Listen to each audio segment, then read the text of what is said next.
piring-piring kotor.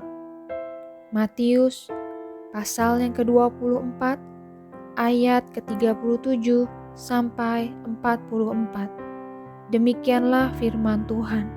Sebab sebagaimana halnya pada zaman Nuh, demikian pula halnya kelak pada kedatangan Anak Manusia. Sebab sebagaimana mereka pada zaman sebelum air bah itu, makan dan minum, kawin dan mengawinkan, sampai kepada hari Nuh masuk ke dalam bahtera, dan mereka tidak tahu akan sesuatu sebelum air bah itu datang dan melenyapkan mereka semua. Demikian pula lah halnya kelak pada kedatangan Anak Manusia. Pada waktu itu, kalau ada 2 orang di ladang, yang seorang akan dibawa dan yang lain akan ditinggalkan. Kalau ada 2 orang perempuan sedang memutar batu kilangan, yang seorang akan dibawa dan yang lain akan ditinggalkan. Karena itu, berjaga-jagalah, sebab kamu tidak tahu pada hari mana Tuhanmu datang. Tetapi ketahuilah ini, jika tuan rumah tahu pada waktu mana pada malam hari pencuri akan datang, sudahlah pasti ia berjaga-jaga dan tidak akan membiarkan rumahnya dibongkar. Sebab itu, hendaklah kamu juga siap sedia, karena Anak Manusia datang pada saat yang tidak kamu duga. Ketika saya masih kecil, ayah saya sering melakukan perjalanan ke kota-kota lain untuk berbicara di berbagai gereja dan konferensi Alkitab. Kadang-kadang ibu saya turut menemaninya, meninggalkan adik lelaki saya dan saya sendirian di rumah selama beberapa hari. Kami senang karena dengan begitu kami dapat mandiri. Namun kami tidak suka mencuci piring.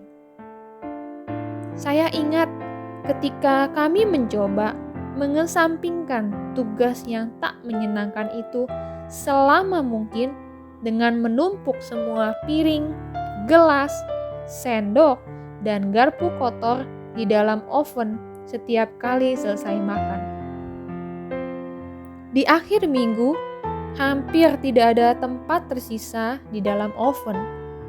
Kemudian, pada petang hari, sebelum ayah dan ibu pulang, kami menyisingkan lengan baju dan membersihkan semua kotoran.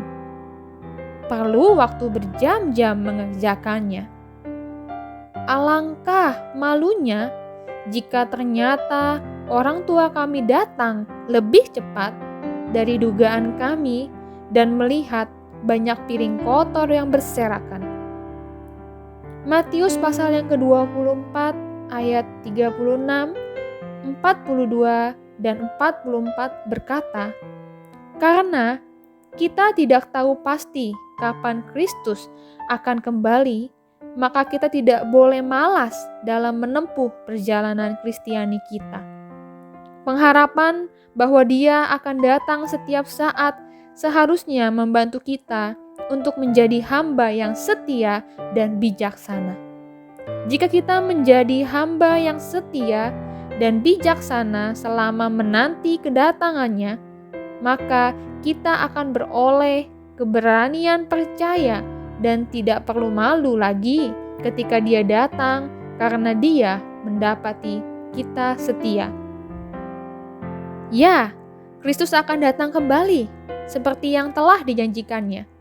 Banyak orang dan mungkin kita juga termasuk yang berkata, "Dari zaman dahulu aku sering mendengar Tuhan akan segera datang, tapi sampai sekarang pun belum." Ya, Firman Tuhan berkata, tidak ada yang tahu kapan hari dan jamnya. Malaikat di surga tidak, anak pun tidak, hanya Bapa saja. Markus 13 ayat 32. Dia mungkin datang besok, bulan depan, tahun depan, atau mungkin saja datang hari ini. Bila dia datang hari ini, apakah kita mempunyai piring-piring kotor? Apakah kita sudah siap?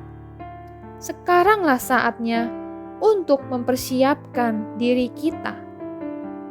Biarlah kita seperti gadis yang bijaksana dan jangan seperti gadis yang bodoh. Selalu persiapkan diri kita, berjaga-jagalah senantiasa. Persiapkan hidup kita untuk tetap hidup di jalannya. Berikan seluruh pikiran, perkataan, perilaku, hati, dan hidup kita kepadanya. Sehingga kapanpun dia datang menjemput kita, kita sudah siap menjadi mempelainya. Mari kita berdoa. Bapa, terima kasih buat hari ini. Ajar kami seperti gadis yang bijaksana untuk selalu berjaga-jaga menanti kedatangan-Mu. Biarlah pada saat akhirnya Engkau mendapati kami tetap setia. Di dalam nama Tuhan Yesus. Amin.